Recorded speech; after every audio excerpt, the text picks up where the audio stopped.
Yes. So I'm into a lot of wows right now. A lot of wows. Like wow, wow, wow in my life. Life is very good for me.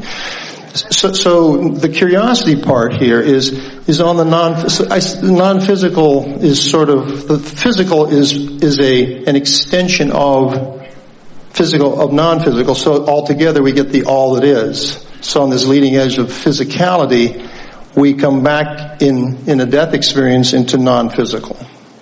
And in that, so this is knowing and it's curiosity and it's, but I'm interested in identity in non-physical. Jerry and my parents and humanity, billions and billions, and just park that for a second, because the other thing is the young man as the physicist wondering what's big and what's little. We have the galaxies, we have the Hubble, we have a telescope called the Hubble. And if you look at this telescope images, there are billions of stars just in this, like our little sun.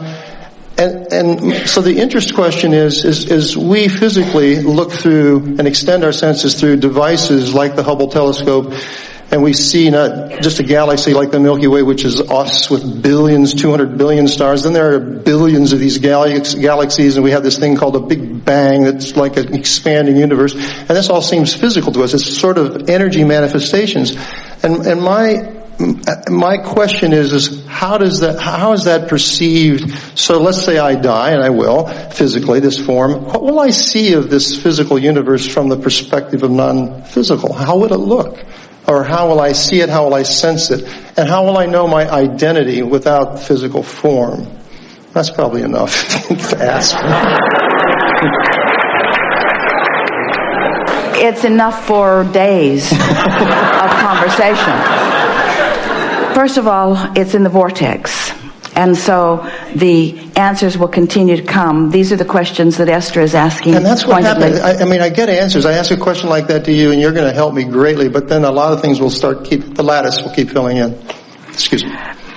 The timer has sounded, but we're going to take a little bit of time here and at least lay a basis for a future conversation about this, because nothing is more important to most of you than the way you fit into the bigger picture. And the reason that fitting into the bigger picture is important to you is because you have perspective or perception or belief that there is a bigger picture. As we began visiting with you all those years ago when Esther began receiving us, we wanted to help you to be aware that you were more than you see in this physical body, and that there is a non-physical part of you. And in that process, in wanting to help you to define that you were more than you know here in this physical body, the disadvantage of that was it causes the non-physical to feel like it's somewhere else. Where what we're wanting you to understand is that when we talk about leading edge, we're talking about all consciousness coming forward in this moment. So when you stand in a moment and you become aware of stars and planets and galaxies and so on, they exist not just because of your perspective of them. In other words, these other people in this room exist, but not because you've created them in this moment. You've rendezvoused with them. So all of these other things that exist in your, what you are calling a physical reality, exist in and of their own right, and you are perceiving them, but they also are leading edge projections of that which is non-physical.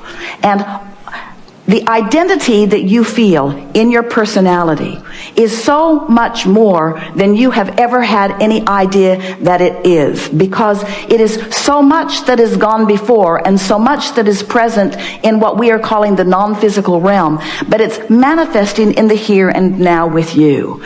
And when you make your reemergence into non-physical, while your physical body will not be the housing that is focused the consciousness, that consciousness will still be as acutely focused as it is while it is here in your physical body. The only difference is the physical things along the physical trail that you've picked up that are resistant in nature won't be present in your vibration. So you just become that supercell, that supersonic, that super clear, that super intelligence, that super being that you were all along, that was somewhat muted by the contrast that you were living. And when the contrast lifts, you are that again and all that you've picked up along the way. And as you interact with others, this is the thing that is coming forward in a more powerful way, primarily because of Esther's experience with Jerry and her wanting to understand what her relationship with him now is. Let's start in a very basic place. So some years ago, when we were doing telephone consultations, Esther was not traveling so much, and many people every day called and had a telephone conversation. And a woman called whose husband had just recently made his transition into non-physical. He was an electrical engineer, and her doorbell was ringing freakishly at odd times of the day. She wanted to know, is this Mac? And it was. Appliances turning themselves on and off, all kinds of things happening in her house, which she liked them happening, but she wanted confirmation that it was his attention in her space. And we said, yes, it was. Following the conversation, Jerry and Esther get into their Suburban and they're on their way to dinner. And Esther is telling Jerry about this conversation because they'd had dinner with Doris and Mac many times. They were friends. And Esther is saying to Jerry, I wonder if Mac could play with us. He was an electrical engineer. Maybe that's why he's doing electrical stuff. But I wonder if he could make his presence known in our physical reality. And at that moment, the cruise control on the Suburban turned itself on. The foot pedal went right out from under Esther's foot, and off they went 10 miles an hour faster down Interstate 10. And Esther said, well, I guess that pretty much answers that. Then they were packing for a flight the next day, and they had a room in that house that was a packing room, wall-to-wall, ceiling-to-floor shelves with tables with suitcases that they left on the tables all the time, ready to leave on a moment's notice.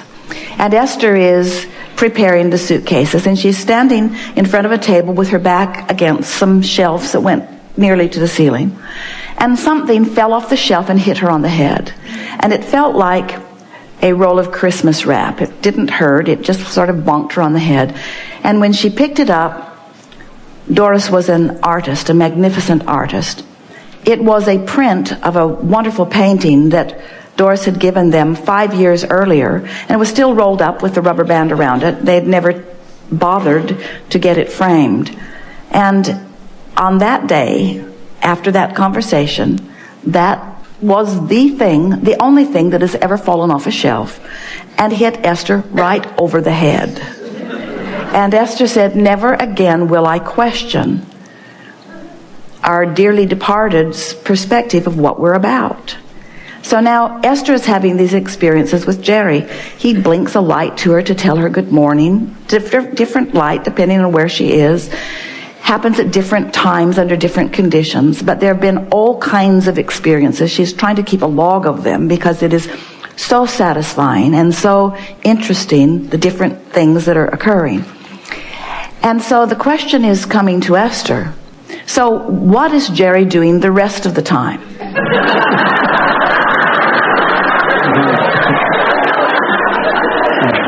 And the question also comes, is he aware of me all of the time, or do I have to focus him into being? Because she knows from her Abraham experience that if she provides an environment of well-being, if she is in enough of a state of ease or enough of a state of expectation, that with relative ease she can allow the frequency, the vibration, the consciousness, whatever you want to call it, of Abraham to flow through her. And she recognizes, there is no question in her mind, that she has been receiving Abraham through all of these years. But the difference is, she did not know that which was Abraham before she began receiving Abraham. The personality of Abraham is something that has been evolving. It is something that she has been allowing. It is something that she is co-creating with, where the personality of Jerry is a unique personality that she already identified. So what is his awareness in what's going on now? And he explains to her, as they write every morning, that he is aware of her all of the time. That he is aware of everything that she's doing, everything that she's thinking. And then she wants to know, but how can that be? Are there not other important things that you might want to turn your attention to? She's not trying to get rid of him. She would like his undivided attention. But if she's trying to find logically, she's trying to explain to herself how this non-physical consciousness works. And the only way you can understand it is by first accepting that there is for Jerry and for a blending in to that broader perspective. So there is a keener awareness, and that it is your attention to them, to us, that invites. In other words, we're not projecting ourselves there. We are invited by the vibrational frequency that you establish as you are considering. Helpful? Mm-hmm. So now take it further. There was more to your question than that. I think that handles the identity somewhat. I mean, I don't think we'll never know until we're back. This focus is just the focus in physicality. But you can know as you are, and this is really the wonderful point of Jerry making his transition. It's the wonderful point of someone like Esther being so close to someone like Jerry and now having this experience. The next book she writes is about that very thing, of that merging of the physical and the non-physical. It's about understanding that there is no separation between the two. It's all about attention and perspective and vibrational rendezvousing, and it's not different than it is here in your physical reality. You are vibrationally rendezvousing, you just don't know that you are, you see.